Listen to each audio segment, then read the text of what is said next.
मैं संभल भी जाऊंगा और जो पीड़ित लोग हैं उनकी मदद भी करूंगा। और मेरे पत्रकार साथी, आपसे बेहतर कौन जानेगा यमुना किनारे क्या हुआ है। एक पत्रकार के पूरे कपड़े उतार दिए थे, याद है कि नहीं याद? तो ऐसे माहौल में हम और आप लोग हैं।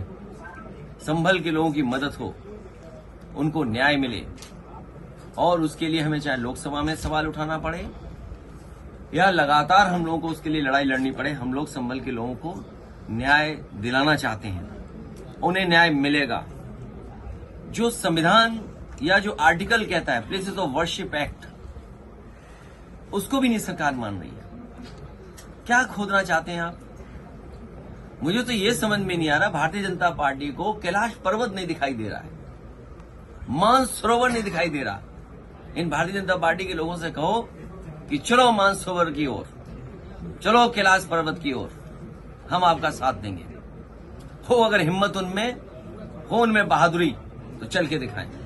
ये कमजोर पे अन्याय कर सकते हैं, ताकतवर के ये पैर छूते हैं, ताकतवर के आगे सामने झुक जाते हैं। अभी लोकसभा में विदेश मंत्री ने जो स्टेटमेंट दिया था चीन को लेकर के, सबसे पहले मैं खड़ा हुआ, कहा कि रेजांगला जो मेमोरियल है उसके बारे में क्या कहना चाहते हो आप?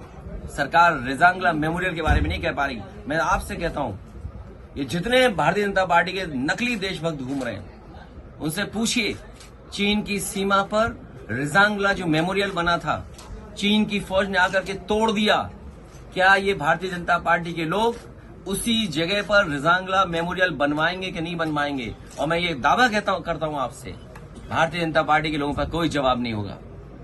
वो कभी कुछ नहीं कह सकते, क्योंकि चीन बहुत ताकतवर देश है। भारतीय जनता पार्टी की हिम्मत नहीं है उनके लोगों को कि जाकर के कुछ अपने रेजांगला के बारे में कह दें, कैलाश पर्वत के बारे में कह दें, मानसरोवर के बारे में कह दें। और मैं आज आपके सामने कह रहा हूं, ऑन रिकॉर्ड कह रहा हूं, वो दिन आएगा जब चीन आपको मानसरोवर नहीं जाने देगा, कैलाश पर्वत की ओर नहीं जाने देगा, क्योंकि उन्होंने बड़े पैमाने पर मिसाइल्स का कारखाना वहां लगा दिया है। ये बात अगर गलत है तो बीजेपी के लोग कहें आकर के। केवल 12 किलोमीटर सड़क बनी थी, नेपाल ने आपके खिलाफ खड़ा कर दिया था, नेपाल को चीन ने। लिपू लेक को लेकर के 12 किलोमीटर सड़क बनी थी, अगर आपको याद हो, नेपाल को आपके खिलाफ खड़ा कर दिया था। ये बीजेपी के लोग केवल कमजोर पर अन्याय कर सकते हैं, ताकतवर के सामने ये झुक जाते हैं। चीन के खिलाफ नहीं बोलेंगे, क्योंकि इन्हीं के लोग सबसे ज्यादा कारोबार चीन से कर रहे हैं। तो ये सवाल बड़े हैं जिसका जवाब बीजेपी के पास नहीं है, बीजेपी के पास जवाब नहीं दे सकते हैं। और मैं तो कहूंगा पत्रकार साथियों, आप भी चलना कैलाश पर्वत की तरफ, मानसरोवर की तरफ, हम सब लोग चलेंगे। आगे आगे बीजेपी वाले, पीछे प्रेस वाले, और प्रेस वालों के पीछे समाजवादी लोग चलेंगे, जिससे आप लोग लौट ना पाओ, आपको धक्का देकर के पहुंचा गया है।